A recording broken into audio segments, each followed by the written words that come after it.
Before we get into the video, could everyone please subscribe to my Endless Diary Tales channel? Thank you so much. In this lifetime, Ethan Carter said he wanted to stay by his childhood sweetheart, Lily Moore. Without hesitation, I packed my bags and returned to the city. He told me he didn't want to settle down before establishing his career. I immediately agreed to my parents' arrangement to marry someone they introduced to me. Later, he came to me with a condition. If I could help Lily find a job, he would marry me. By then, I was already pregnant, accompanying my husband on a visit to a youth program in Lily's town when I unexpectedly ran into him. At that moment, his eyes turned red, and his voice trembled as he questioned me. "Didn't we agree that you would wait for me?" Wait. What a joke. I, the daughter of a well-established and powerful family, was supposed to wait for a man with nothing to his name. "Dad, Mom, I plan to return to the city in a week, and I'm willing to marry James Harrison." There was a noticeable pause on the other end of the line before my mother let out an excited exclamation. "Mia, is this true? Have you really thought it through? You're really done entangling yourself with that poor boy Ethan Carter? You're really coming back to the city, back to us, and willing to get closer to James?" I nodded and emphasized, "James is a great man. There's no need to hesitate. I'm willing to marry him." In my past life, when I was betrayed and left to die by Ethan and Lily, it was James who comforted my grieving parents. It was he who arranged my burial and cleared my name. It was he who supported my parents for the rest of their lives. Such kindness, bearing his children, wouldn't even be enough to repay him. Besides, we had known each other since childhood. Marrying him, I was more than willing. "Good, that's good," my mother said quickly. "I'll buy you a ticket right away. I'll inform the Harrisons. We'll start arranging your wedding immediately." I could hear the emotion in her voice, the suppressed sob she tried to hold back. My father sighed repeatedly on the other end of the call. I knew they had always been worried about me, worried that my love would go unanswered, that I would suffer by Ethan's side, that I wouldn't be able to endure the hardships of rural life. It was my fault. In my past life, I had foolishly abandoned the parents who loved me so dearly, all for a man who never truly cherished me. "Dad, Mom, from now on I will listen to you. I'll stay by your side and be the filial daughter you deserve. This time I will be happy, I swear it. I've made it clear to Sophie." Ethan's voice carried from the hallway as I returned from the phone booth. "If she can't secure a transfer for you back to the city, I won't go back with her either. She should be working on getting you a spot now." I had just stepped back into the faculty dormitory when I heard Ethan's gentle reassurance to Rachel Lane. "Ethan, I'm sorry for putting you through this," Rachel said softly, her eyes slightly red. "Sophie is probably going to argue with you about this again. You two just made up." Ethan shook his head and comforted her. "Parents passed away early. We grew up together. I've always seen you as my little sister. It's only right for a big brother to take care of his sister. Sophie should be more understanding about this." At the mention of the word sister, a flicker of disappointment crossed Rachel's eyes, but she quickly gained her usual charming expression. "If all goes well," she said, "we should be able to return to the city with them in a week. I should also inform my students and colleagues before we leave." "Yeah," Ethan agreed. "Sophie's family has influence. As long as she speaks up, getting a transfer shouldn't be an issue. We've been here for 3 years, and we've received a lot of kindness from the people here. We should say our goodbyes properly. Otherwise, it would seem too cold." Rachel offered a suggestion. "I was thinking, since my birthday is in a couple of days, I could invite the faculty and the leadership to a small gathering. That way, we can bid farewell in a proper manner." Ethan was supportive of the idea. "It's just," she hesitated, "I'm a bit short on money right now. Ethan, could you lend me some?" Before Ethan could respond, Rachel tapped her forehead and laughed. "Oh, I almost forgot. You already spent last month's salary helping students from struggling families. This is embarrassing." Ethan thought for a moment. "It's fine. Sophie should still have some. I'll ask her for a little to help you out." Rachel's smile deepened. "Thank you, Ethan, and please thank Sophie for me too." Ethan affectionately patted her head, his eyes filled with indulgence. That was when I stepped into the female faculty dormitory. "Sophie, you're back." Rachel greeted me sweetly. I ignored her. Ethan frowned, but unlike before, He didn't scold me for being impolite. He reached out his hand to me and said, "In 2 days, Rachel's birthday is coming up, and she wants to host a small celebration. At the same time, we'll use it as a farewell gathering with the school's faculty and staff. We don't have enough money. Do you have any to spare?" I continued packing my luggage, my voice cold. Ethan Carter curled his lips. "How could you not have money? Didn't you just get paid?" I looked up at him and replied flatly, "I spent it just like you did, however I wanted." Ethan pursed his lips. Beside him, Rachel's eyes flickered before she stepped forward, grabbing my arm and sweetly coaxing. "Sophie, we're all going back to the city soon, right? So I thought, since it's my birthday, why not take the chance to host a farewell dinner? It's a way to say goodbye properly to the colleagues we've worked with for 3 years. Ethan and I already used our salaries to help a few struggling students, so we really have no choice but to trouble you." How amusing, using her birthday as an excuse for a farewell banquet. A farewell banquet is a farewell banquet. Why did she have to tie it to her birthday? No money to help struggling students, yet still eager to throw a dinner party and act generous. I responded coolly, "It's not really a problem, seeing that I didn't outright." Rachel's face lit up with visible delight. "Sophie, since you said that, I guess our return to the city is pretty much settled, right?" Ethan let out a sigh of relief. "Then I'll go reserve a private room at the Intercontinental restaurant this afternoon. I'll inform the faculty and staff in the office, including the 3 of us. It'll be about 20 people. $30 should be enough." As he spoke, he deliberately glanced at me, clearly waiting to see if I'd be willing to cover the $30. Rachel noticed that I didn't react much, so she quickly added, "Most of the guests are male colleagues and they'll probably want to drink. $30 might not be enough. Sophie, $60 would make sure everyone eats well." I nodded along with her words. Seeing this, she smiled even more triumphantly. Ethan seemed uneasy about it but didn't say anything. I added, "Since it's a birthday celebration, there should be a cake, don't you think?" Ethan immediately objected. "Cakes are too expensive. Forget it. Besides, there aren't any bakeries here in the countryside." Rachel's eyes lit up with excitement. "No, Ethan. I've never had a birthday cake in my whole life. If Sophie says she can get one, then she must have a way. I really want to try one." Ethan hesitated and turned to look at me. I remained expressionless. "Of course I have a way. I had the contact information of a baker in the city. If I called him, he could probably arrange for a cake delivery." Rachel was overjoyed, practically spinning in circles from excitement. Seeing her so happy, Ethan didn't argue further about the cost of the cake or how much it would take to get it delivered from the city to this rural town. Just as he was about to leave the female faculty dormitory, he turned back and said to me in an unusually gentle tone, "It feels like you've matured a lot overnight. I'm really glad to see you treating Rachel this way. I'll talk to my mom soon and arrange for our families to meet as soon as possible." I shook my head. "There's no need." His voice grew serious.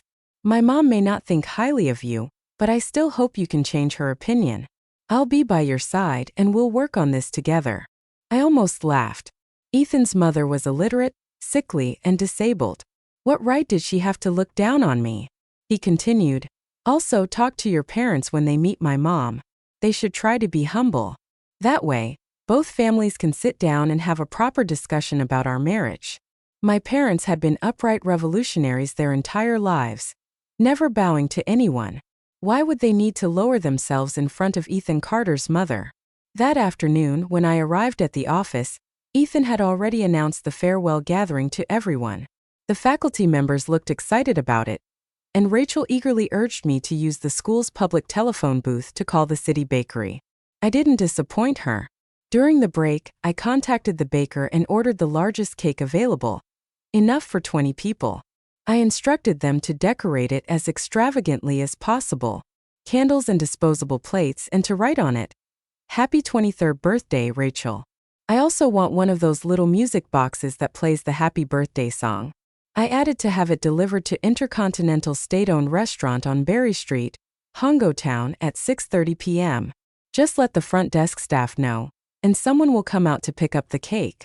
Rachel stood beside me, listening to the list of requests I was giving the baker, her face full of excitement. When I finally hung up the phone, she grabbed my hand, her eyes slightly red. "Sophie, you're truly the best. This birthday party is going to be absolutely perfect." I didn't respond, letting her bask in her emotions alone. "Sophie, after you marry Ethan, could you introduce me to a good match too? That rich older brother from your family, does he have a girlfriend? I heard his family has been in the military for generations. If there's a chance, I'd love to see you every day." I curled my lips into a smirk. Where did she get the audacity? Just then, the class bell rang, and we each went to our respective classrooms. 2 days later, on Rachel's birthday, she took the day off from school despite it being the middle of the semester. She went to the county town to buy a new dress, got her hair done, and even put on makeup. At 6:30 p.m., a group of us walked out of the school together and saw her standing at the restaurant entrance, greeting guests.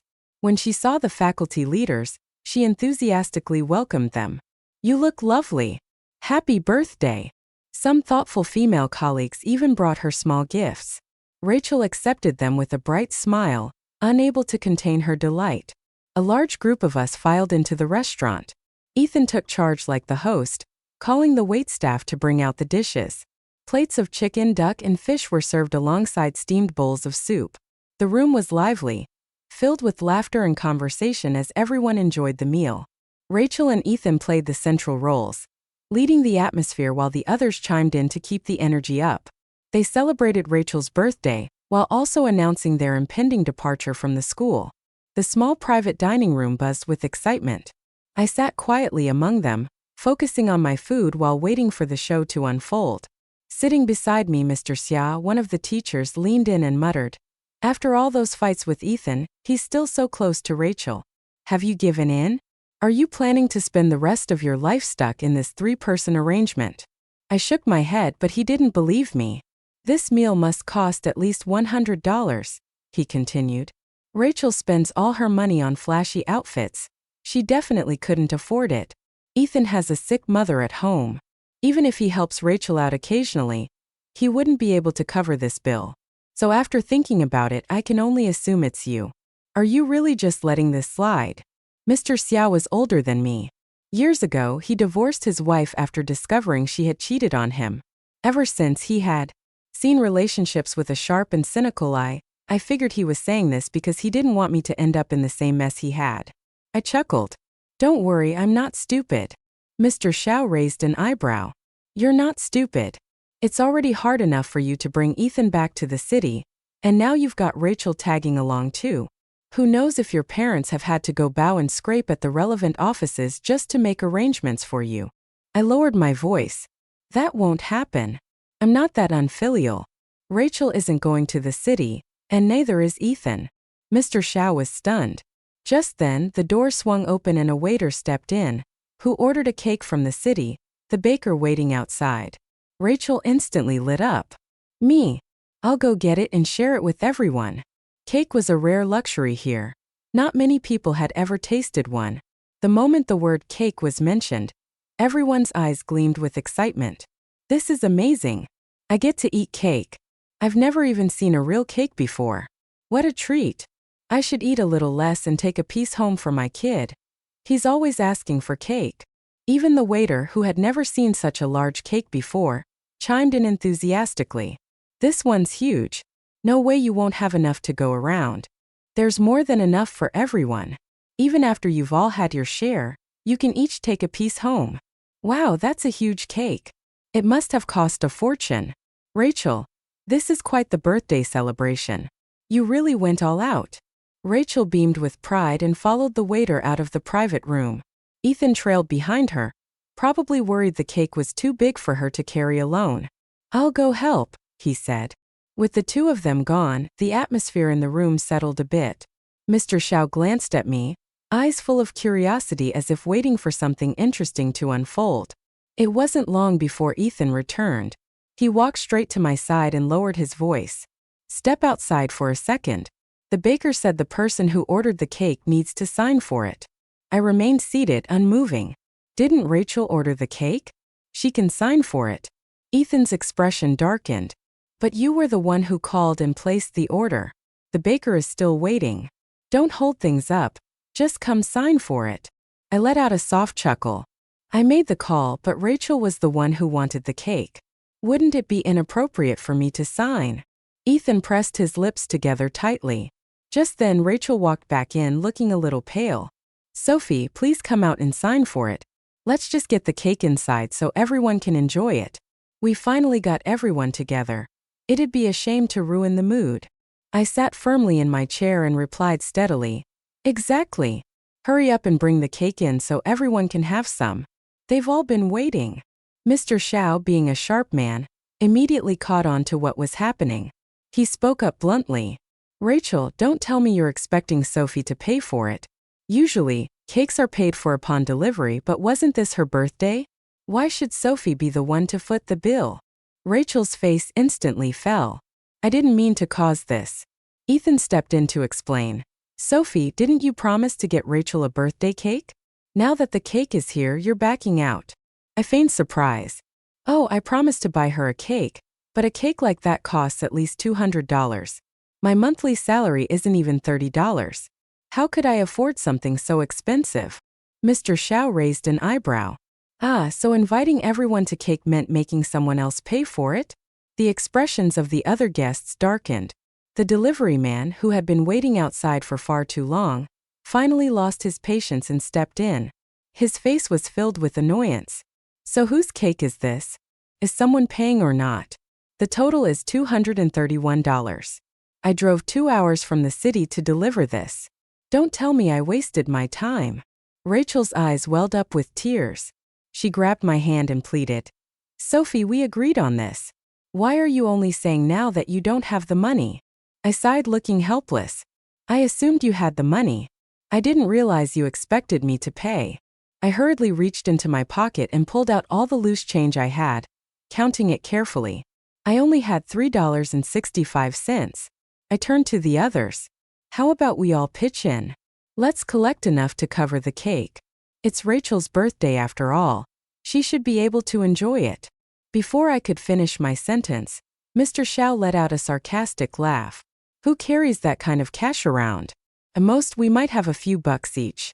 Even if we all pitch in, we barely reach $60. This cake costs over $200. Who's going to come up with the rest? Besides, he continued, even if someone did have that much, who in their right mind would spend it on cake?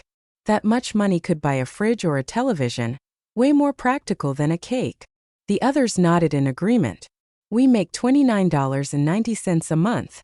Who can afford a $200 cake? $3 is enough to feed my family for a week. I'd rather skip the cake than waste my money on it. What a joke. Just because Sophie's family has money doesn't mean she should drop over $200 just like that. Rachel's face turned red as everyone's complaints piled up. She tugged on Ethan's sleeve. Ethan, Sophie's going back on her word. What do I do now? Ethan, frustrated, turned his anger on me. Sophie, if you didn't want to buy the cake, you could have just said so. Now it's already ordered and the delivery guy needs to be paid. You have to give him the money. Mr. Shao turned to Ethan. You just said you don't have any money, so what's your plan now? Ethan glared at me fiercely. Sophie, if you don't pay, we're done. You can forget about marrying me in this lifetime. I let out a cold laugh. Break up? Didn't we already break up a long time ago? The moment you refused to go back to the city with me, I considered us over. Ethan froze. What? When did I refuse to go back with you? Rachel quickly jumped in to explain. No. Ethan said that as long as Sophie arranged for me to go to the city too, he'd go with you. I spread my hands. The city transfer spots are limited. I can't make arrangements for everyone. That happened, so after all that talk about going back to the city, you were relying on me to make it happen. I thought you had found another way. Oh dear, what a huge misunderstanding. Looks like this farewell dinner won't be much of a farewell after all. Ethan and Rachel both looked unsteady on their feet. The other teachers in the room, who had been holding back, finally couldn't contain themselves. I was wondering why their names weren't on the transfer list. Turns out they were waiting for Sophie to arrange it for them. This is ridiculous. They expect Sophie to pay for the cake, and now they want her to handle their city transfer too? What are they, leeches? Next thing you know, they'll expect her to pay for this meal too. Mr. Xiao let out a mocking laugh. So this is how it works. Host a dinner and then expect someone else to foot the bill? Interesting approach.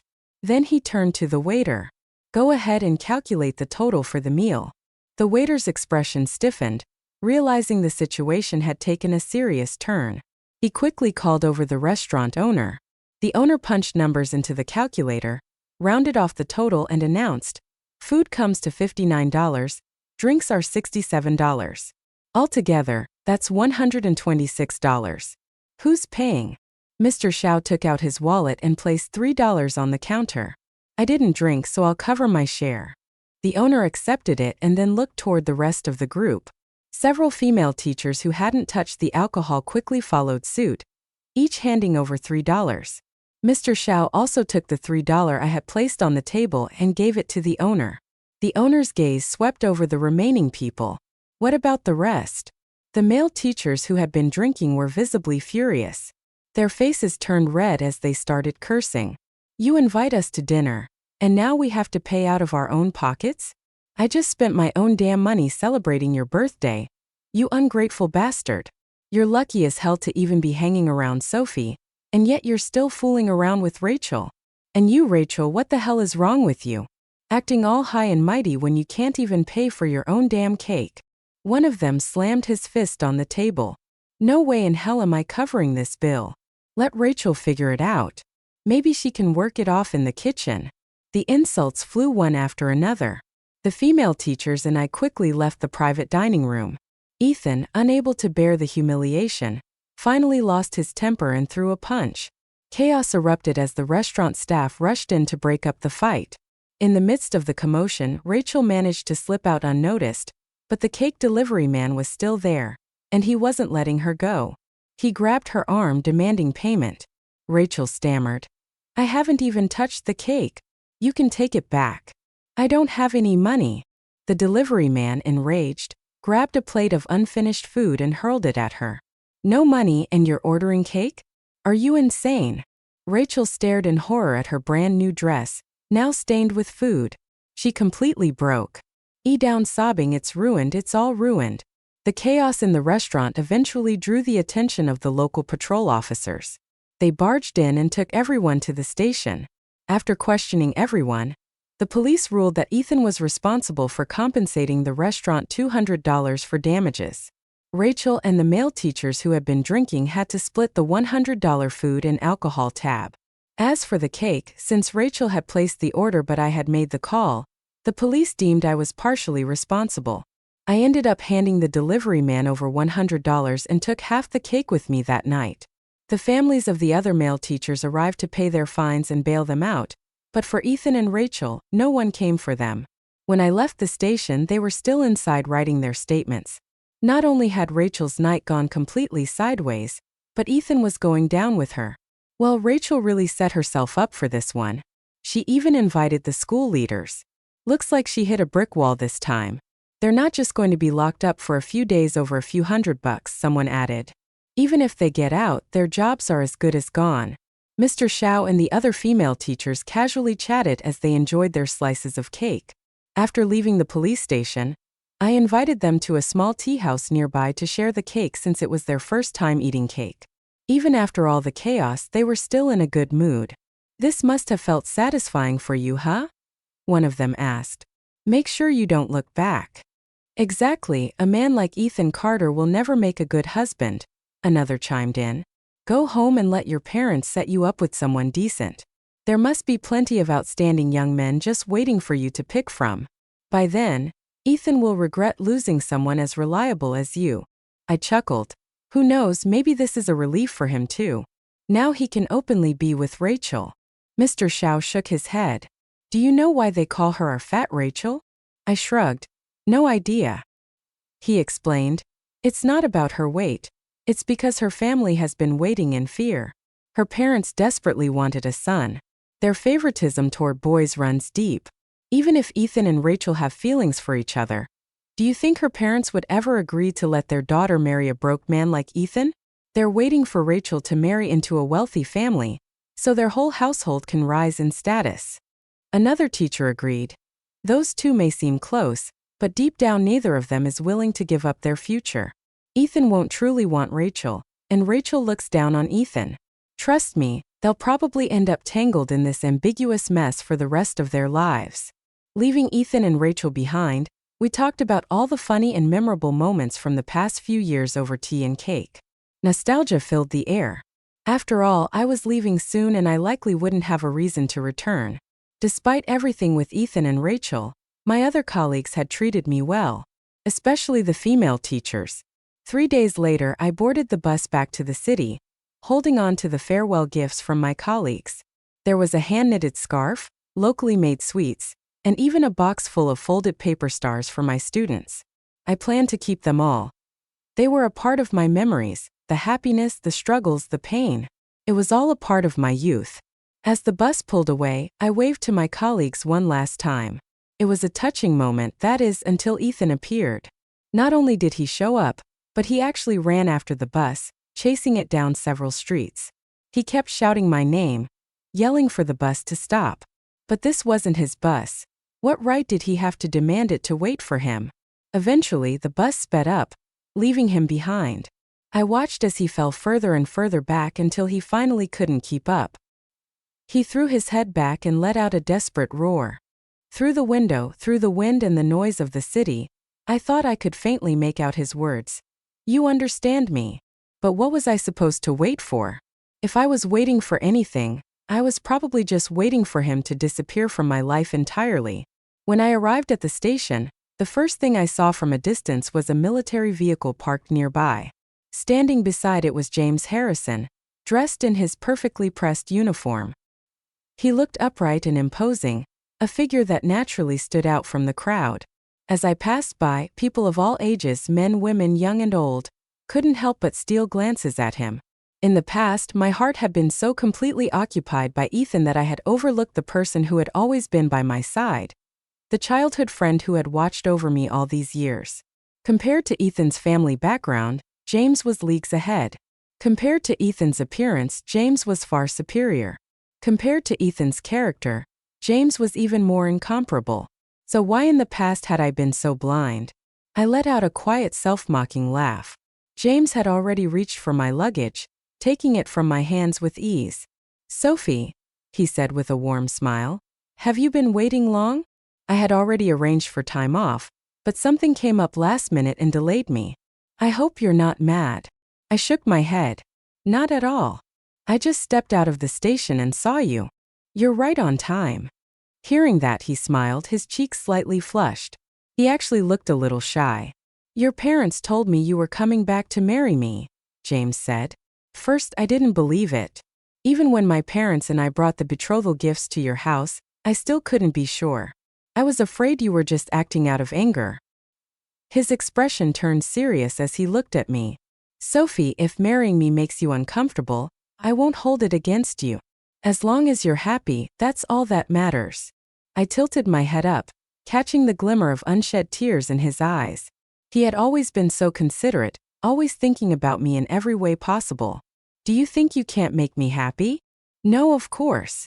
I heard that you went to the countryside for Ethan Carter, and that you refused to return to the city because of him. So you think my happiness doesn't lie with you? I asked, watching him closely. Or maybe you resent me for having been in love with someone else. No, never.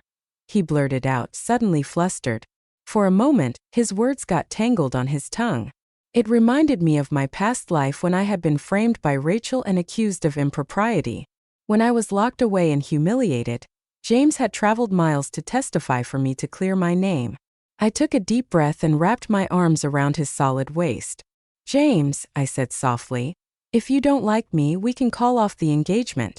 But if you do, please don't say anything that would push me away. He stiffened for a second. Then his voice came out slightly trembling. I would never push you away, Sophie. I promise. 1 week later, James and I were engaged. 3 months later, we got married. Even though the Harrison family had already prepared a house for us, even furnishing it to make sure we would be comfortable, I still chose to live with my parents for the time being. After all, James was often away on assignments, and staying home meant I could spend more time with my family. His parents were understanding and had no objections. Besides, Our houses were right next to each other, so seeing each other wouldn't be difficult. James, however, had his own thoughts. Whenever he was home, he would roll around on my bed and grin, saying, "I've had my eye on this bed since we were kids. I used to dream about lying here." I smirked at him. "So you've had improper thoughts about me for a long time?" He chuckled. I pushed further. "Since when exactly?" He kissed me on the cheek and whispered, "Hard to say. Don't tell me it started when I was still in elementary school." I teased. "Of course not," he said with a grin. "You were in elementary school, but I was only in middle school." "Okay.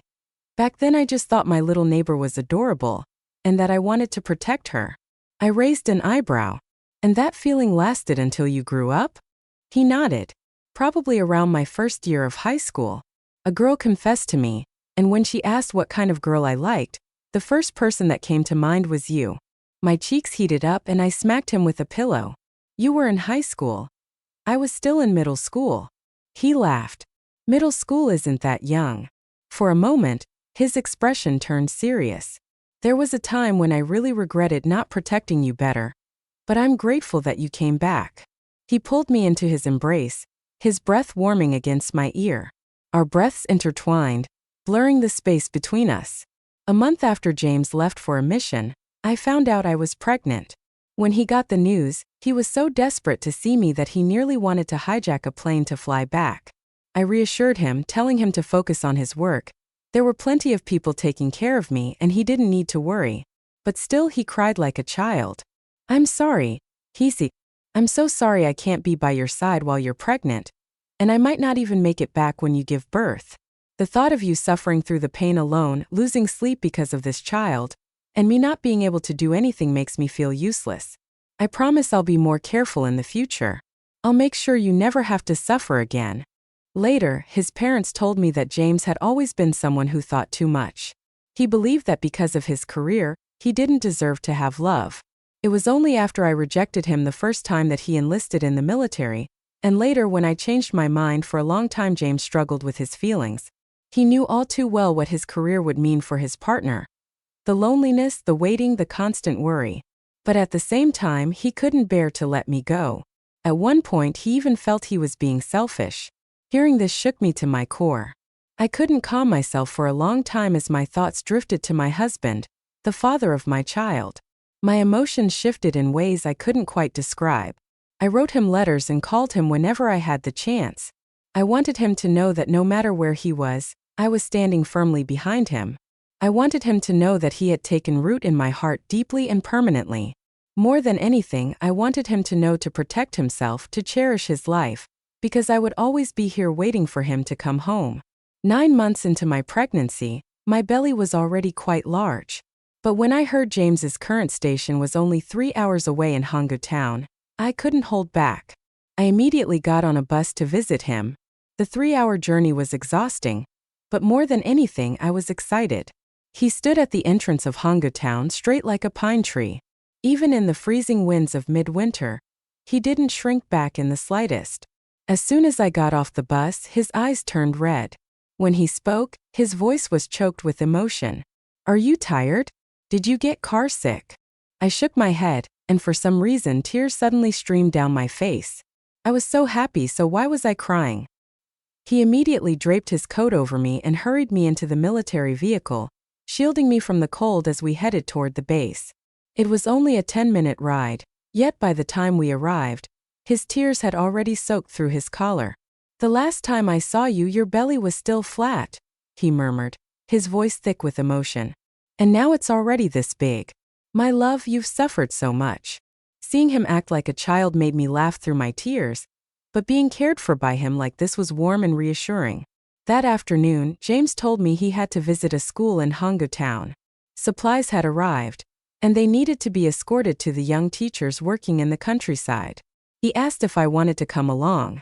James knew how much I missed my old colleagues and students. He had heard me talk about them countless times. At the same time, he also mentioned that Ethan Carter was at the school. He was worried I might feel uncomfortable, so he left the choice up to me. But I didn't hesitate. "Why would I feel awkward?" I said. "I'm doing great." Now, if anything, he should be the one feeling awkward. That afternoon, I rode with James to the school. The moment my former colleagues saw me, they were completely stunned. It hasn't even been that long since we last saw you, and your belly's already this big. Oh my God, I heard you got married as soon as you went back, but I didn't believe it. Now I have no choice but to believe it. The man who helped you out of the car just now, he's your husband, right? Wow, he's so handsome. Mr. Shao and the other teachers teased me while also making sure I wasn't too cold, quickly leading me into the office. Just before entering, I hesitated for a moment. Mr. Jiao immediately reassured me. Don't worry. Ethan and Rachel were fired from the school a long time ago. They have no place in this office. Then he started filling me in on what had happened to them. After Ethan hit one of the school leaders, he lost his job. The moment he was released from the police station, he spent a long time looking for another job, but no one would hire him. In the end, the principal took pity on him and let him work as a janitor at the school. He had been doing it for a year now. He never gave up hope that he could return to being a teacher, so he worked tirelessly trying to win over the school leaders. At the same time, he was desperate for another chance to go back to the city. He secretly saved up his wages, hoping to use them to bribe the higher-ups, but the school officials weren't interested in his little stash of money. Instead, they encouraged him to send Rachel away, promising him an opportunity in return. And Ethan actually listened to them. By then, Rachel had already started dating a well-off local man and was preparing to marry into his family, but Ethan's actions ruined everything for her. Furious, Rachel demanded compensation from him. Ethan, in turn, promised that as soon as he returned to the city and won me back, he would give Rachel all the money she wanted. He even promised to introduce her to a better match, someone who could truly help her marry into wealth. Rachel was just foolish. After breaking up with her boyfriend, she shamelessly tried to ingratiate herself with the school officials. But after an entire year, Ethan still hadn't managed to return to the city, and Rachel had been publicly beaten 3 times by the wife of one of the school leaders. Realizing that her reputation was beyond saving, Rachel demanded that Ethan marry her, but Ethan had no interest in her whatsoever. Their messy entanglement continued until Rachel ended up pregnant, and she had no idea whose child it was. Ethan wanted her to get an abortion, but just as they were about to go through with it, Rachel's parents found out. They brought an entire group of relatives from their hometown, forcing Ethan to pay up and marry her. Ethan ended up handing over all the wages he had earned. I learned that year and even signed an IOU for several thousand in betrothal money. No one knew what had happened to them since then. Rumor had it that Rachel had turned to a less than respectable profession to make a living. As for Ethan, he was still working in the school kitchen. The two of them lived together without status, without recognition. It was a mess. Just as we were talking about them, the office door opened and in walked Ethan, dressed in janitor overalls. He had come to get his paycheck signed by the school leadership, but the moment his eyes landed on me, surrounded by my colleagues, his grip on his paperwork loosened and the documents slipped from his hands. His eyes instantly reddened. "Sophie," I scoffed, not even bothering to acknowledge him, but he rushed toward me anyway. Mr. Jiao immediately stepped in front of me, shielding me. "What do you think you're doing, Ethan?" he said sharply. "Sophie is a military wife now. Her husband is an officer. Don't you dare entertain any thoughts you shouldn't." Ethan stared at me in disbelief. You're married?" His gaze then dropped to my obviously rounded belly, and his voice trembled. "But you said you'd wait for me. Why didn't you wait for me?" Tears ran down his face. It was disgusting. Just then, James stepped into the office, having finished his business. Without hesitation, he walked straight toward me. "I just spoke with my team," he said gently. "I've been granted leave. We can go home now." His presence was like a breath of fresh air, instantly clearing away the filth in my sight. I immediately walked up to him. "Okay, let's go." He took my hand and politely bid farewell to Mr. Jiao and the others. "Wait," Ethan suddenly called out, his voice desperate. "I have something to say to you." James raised an eyebrow and pulled me slightly behind him, his posture protective. "What do you need to say to my wife?" Standing face to face, James towered over Ethan by a full head. The sharp presence of his military uniform weighed down on the room, making Ethan visibly uneasy. James smirked slightly. If you have something to discuss with Sophie, we won't keep you. Our home is at 56 Camper Road, Ningo. Feel free to visit anytime. Ethan's face turned an ugly shade of black. Mr. Jiao and the others gasped in shock. A mansion? James led me out of the office and into the car. Once the door shut, I instinctively reached out and gave him a light slap on the arm. 56 Camper Road? Isn't that the property assigned to your commanding officer? Why were you bragging just to piss him off?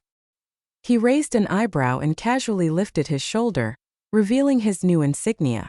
Haven't had the chance to tell you yet. I was just promoted. Pretty impressive, huh? I widened my eyes. Are you serious? What did you do? How did you suddenly become a commander? His lips curled into a smile. This last mission I was deployed for 8 months. I earned a first-class merit. My breath caught, and my hands instinctively reached out to check him over. Sure enough, as I ran my fingers over his chest, I found a hole. In his uniform lifting the fabric, I saw the twisted jagged beneath it. In that moment, my entire body went hot with emotion. What first-class merit? I bit my lip, my hands trembling as I touched the scar. Who asked you to do that? He sighed. I didn't go out there looking for merit. I was just doing my job. It just happened. Then, as if trying to lighten the mood, he said, "Oh, and about 56 Camper Road, that is our new home. Just got assigned.